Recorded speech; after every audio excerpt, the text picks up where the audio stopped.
As public parking meter fees go up today, drivers now worry steeper rates at commercial car parks.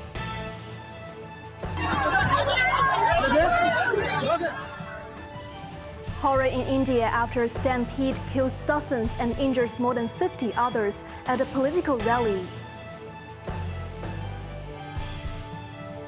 And U.S. President Donald Trump vows full force as he orders troops into Portland.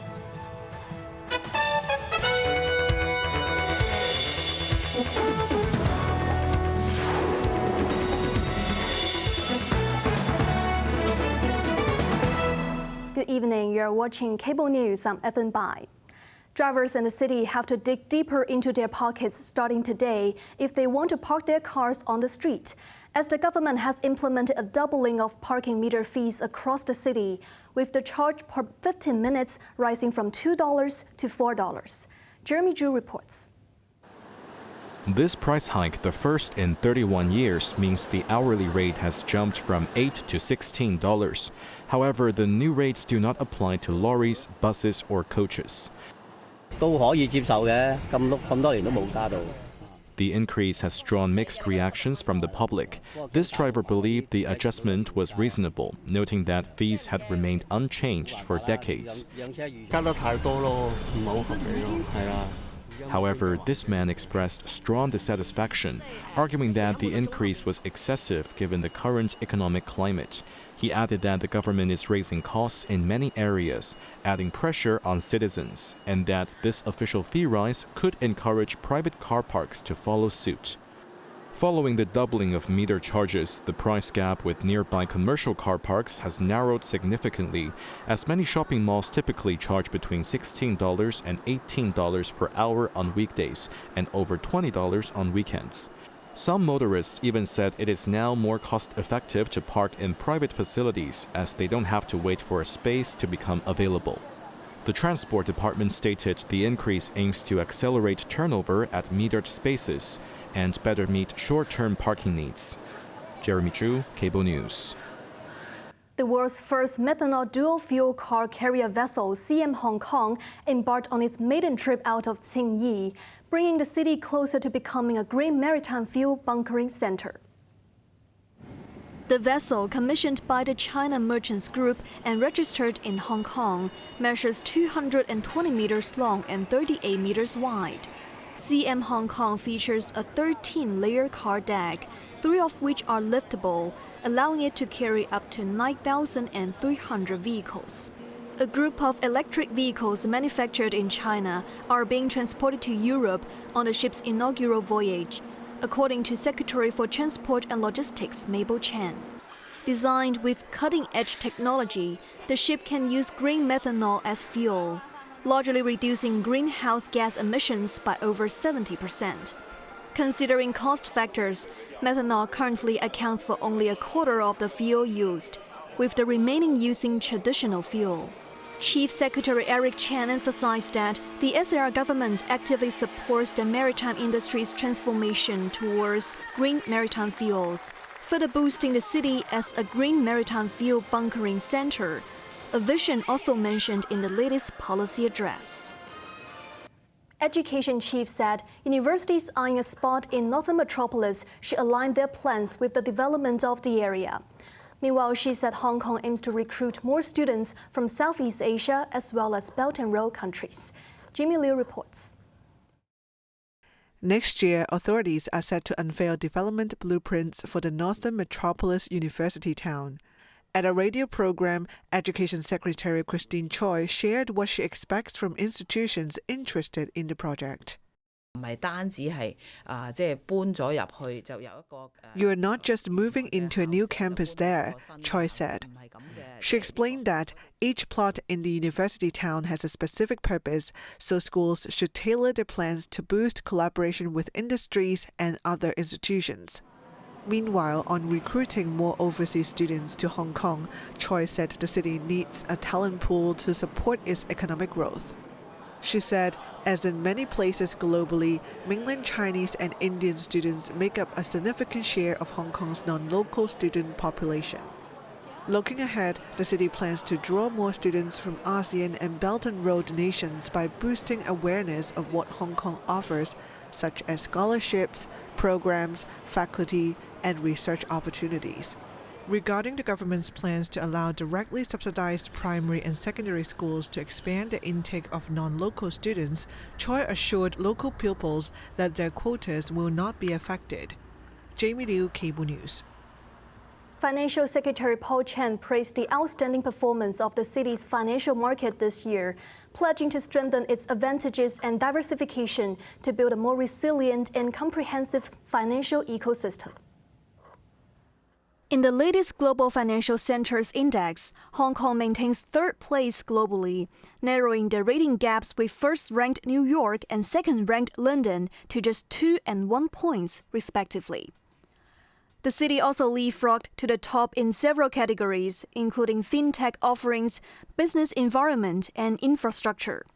The finance chief wrote in his weekly blog that Hong Kong also ranks first in new listings fundraising globally, with accumulative amount reaching nearly $150 billion so far this year. The stock market also saw buoyant performance, with the Hang Seng Index rising over 30% this year and average daily turnover hitting a record high of more than $250 billion, he stated. Chen said it is worth noticing that the aforementioned also synchronized with the performance of A shares. Since last September, 14 mainland firms have been listed in Hong Kong, with related A share trading up 28% and stock prices rising 15%. Looking ahead, Chen emphasized the need to consolidate sustained momentum across various sectors of the financial market. The government has coordinated financial regulatory agencies and unveiled a roadmap for the development of fixed income and currency markets to position Hong Kong as a global FIC hub, he added. Meanwhile, Chen said the government is exploring centralized management and the cross-collateralization of assets, like shares and bonds, by investors on a single platform. 2 workers sustained burns while working in an electrical meter room at the Yuen Long Industrial Building. The incident took place at Shin Fat Industrial Building on Tai Li Street around 2 p.m. A sudden explosion occurred when 2 men aged 42 and 45 were working in the ground floor electrical meter room. Unable to escape in time, both sustained burns to their faces and upper bodies and were rushed to hospital for treatment. The case has been classified as an industrial incident for follow-up. The world's tallest bridge is now open to traffic in the southwestern province of Guizhou. The Huajiang Grand Canyon Bridge sets the record by rising 625 meters above a river in Guizhou's mountainous terrain. Construction began in early 2022, and the bridge now stands nearly 9 times taller than San Francisco's Golden Gate Bridge. It is 2,890 meters long, with a main span of 1,420 meters. Making it the world's largest span bridge built in a hilly area. The bridge not only reduces travel time across a deep canyon from 2 hours to 2 minutes, but also offers recreational features.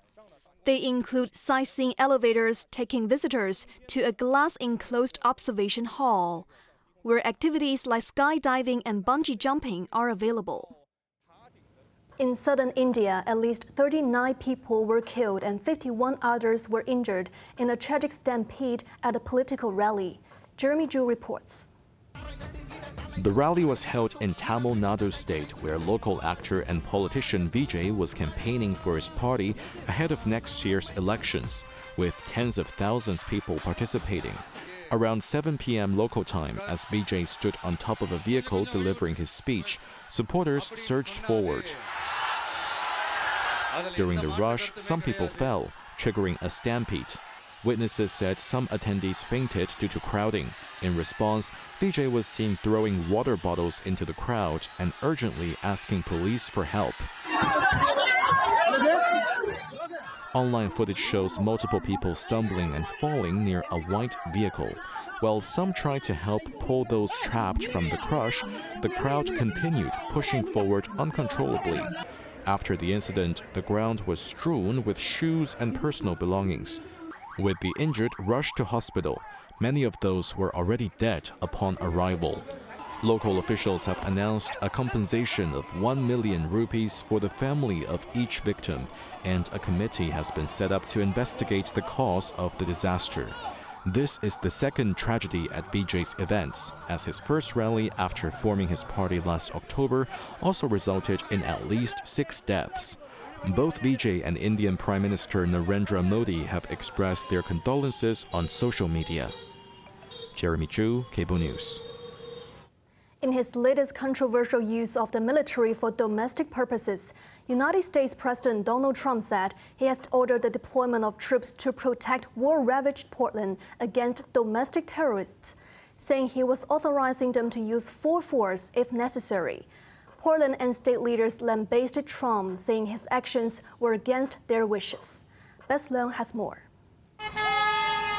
Some protesters objected to Trump's announcement outside the Immigration and Customs Enforcement facility in the Democrat-led city of Portland, Oregon. Writing on his Truth social network, the U.S. president said he would be asking his War Secretary Pete Hegseth to provide all necessary troops to protect war-ravaged Portland and any of the ICE facilities under siege from attack by Antifa and other domestic terrorists, adding that the soldiers would be permitted to use full force if necessary. No details have been given, especially on whether the warning of using full force implied lethal force and, if so, under what conditions. Portland and other major cities have witnessed multiple protests targeting ICE facilities since June, with some escalating into violent clashes. The Department of Homeland Security claimed immigration officers have faced repeated attacks and doxing by demonstrators, with some staff even receiving death threats. Following his return to the White House, Trump has sent troops to the Democratic strongholds of Washington and Los Angeles, and also plans to station forces in Chicago and Memphis in Tennessee. Portland Mayor Keith Wilson said, as in any other American city, the number of necessary troops is 0 in Portland. Meanwhile, Oregon Governor Tina Kotek condemned that any deployment would be an abuse of power and a misuse of federal troops. There is no insurrection, there is no threat to national security, and there is no need for military troops in our major city. She also stated she had urged the president by phone to back off of threats to send troops to Portland. Bess Leung, Cable News. In response to recent aerial incursions, NATO announced plans to bolster its presence in the Baltic Sea with a warship and advanced tools. Meanwhile, Russia denied any intent to attack NATO and European Union countries, but warned of a decisive response to aggression against Moscow. Jamie Liu reports. In a speech at the United Nations General Assembly, Russian Foreign Minister Sergei Lavrov denied that Russia has plans to attack NATO or the EU and dismissed the accusations as provocative. Instead, he slammed NATO for ignoring Russia's security guarantee proposals and highlighted increasingly common threats to use force against Moscow. Any aggression against my country will be met with a decisive response, the Russian foreign minister warned. In a press conference after the speech, Lavrov denied deliberately violating NATO or EU airspace with drones or missiles, but he admitted incidents happen. Still, he said countries that attempt to shoot down flying objects in Russia's airspace will very much regret their decision. Lavrov's remarks came as several countries on NATO's eastern flank accused Russia of launching aerial incursions with drones or fighter jets. In response to the recent incidents, senior commanders from 32 NATO member states gathered to discuss defense and deterrence. They decided to upgrade the mission in the Baltic Sea with at least one air defense frigate, as well as intelligence, surveillance, and reconnaissance platforms. Estonia held a joint military exercise with France, Britain, the US, and other NATO allies to practice rapid deployment of allied troops. Ukrainian President Volodymyr Zelensky accused Russia of testing NATO defenses with drone intrusions before expanding his war in Ukraine by attacking another European country. Jamie Liu, Cable News. On to the weather now. Mainly cloudy, isolated showers tomorrow morning. Temperatures range between 27 and 32 degrees, hot with sunny periods during the day.